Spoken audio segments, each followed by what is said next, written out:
Sir, ಈಗ ಸಂಪುಟ ವಿಸ್ತರಣೆ ಈ ಮಾಸಾಂತ್ಯದಲ್ಲ ಆಗತ್ತೆ ಅಂತೇಳಿ ಈಗ ಚರ್ಚೆ ಶುರುವಾಗಿದೆ. 15ರಂದು ಸಿಎಂ ಕೂಡ ದೆಹಲಿಗೆ ಹೋಗ್ತಾ ಇದ್ದಾರೆ. ತಾವು ಕೂಡ ಹಿರಿಯ ಶಾಸಕರು, ನೀವು ಕೂಡ ಸಂಪುಟದಲ್ಲಿ ಈ ಬಾರಿ ಅವಕಾಶ ಸಿಗುತ್ತೆ ಅಂತೇಳಿ ಚರ್ಚೆ ಆಗ್ತಾ ಇದೆ.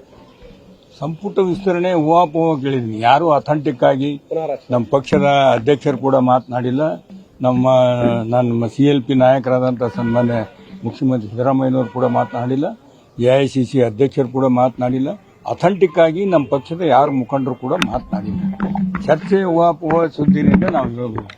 ಮಂತ್ರಿ ಯಾರಿಗೆ ಬೇಡ, ಶಾಸಕನಾದ್ಮೇಲೆ ಮಂತ್ರಿ ಆಗ್ಬೇಕು ಎಲ್ಲರೂ ಕಾಯಿಸಿ. ನನಗೂ ಕೊಟ್ಟರು ಕೂಡ ನಾನು ಮಂತ್ರಿ ಆಗಲಿಕ್ಕೆ ಸಿದ್ಧನಿದ್ದೆ. ಅದು ಹೈಕಮಾಂಡ್ ಬಿಟ್ಟು ವಿಷಯ.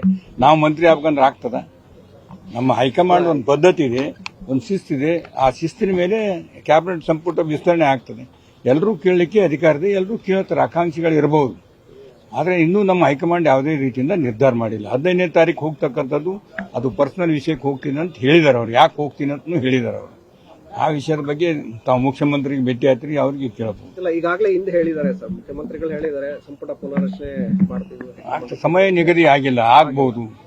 ಯಾವಾಗ ಆಗ್ತದೋ ಅವಾಗ ನಮ್ಮ ಹೈಕಮಾಂಡ್ ತೀರ್ಮಾನಕ್ಕೆ ಎಲ್ಲರೂ ಬದ್ಧರಾಗಿರ್ಬೇಕು. ತಾವು ಹಿರಿಯ ಶಾಸಕರು ಸರ್, ಪದೇ ಪದೇ ಮಿಸ್ ಆಗ್ತಾ ಇದೆ ಅಂತೇಳಿ.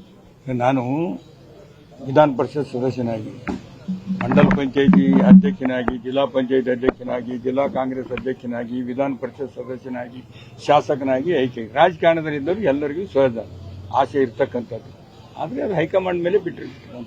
ಹೈಕಮಾಂಡ್ ಏನು ನಿರ್ಣಯ ಮಾಡ್ತದೆ, ಯಾರನ್ನ ಮಂತ್ರಿ ಆಗಂತಾರೋ ಅವ್ರು ಆಗ್ತಾರೆ, ಯಾರನ್ನು ಕೂಡ ಹೈಕಮಾಂಡ್ಗೆ ತಲೆಬಾಗಿ ನಮ್ಮ ಸಮ್ಮತಿಯನ್ನು ಸೂಚಿಸ್ತೀವಿ. ಆ ನಿಟ್ಟಿನಲ್ಲಿ ನಾನು ನಡೆದು ಬಂದಿರತಕ್ಕಂಥದ್ದು. ನ್ಯೂಸ್ ಫಸ್ಟ್, ನಿರ್ಭೀತಿಯಿಂದ ನಿಮ್ಮ ಪರವಾಗಿ.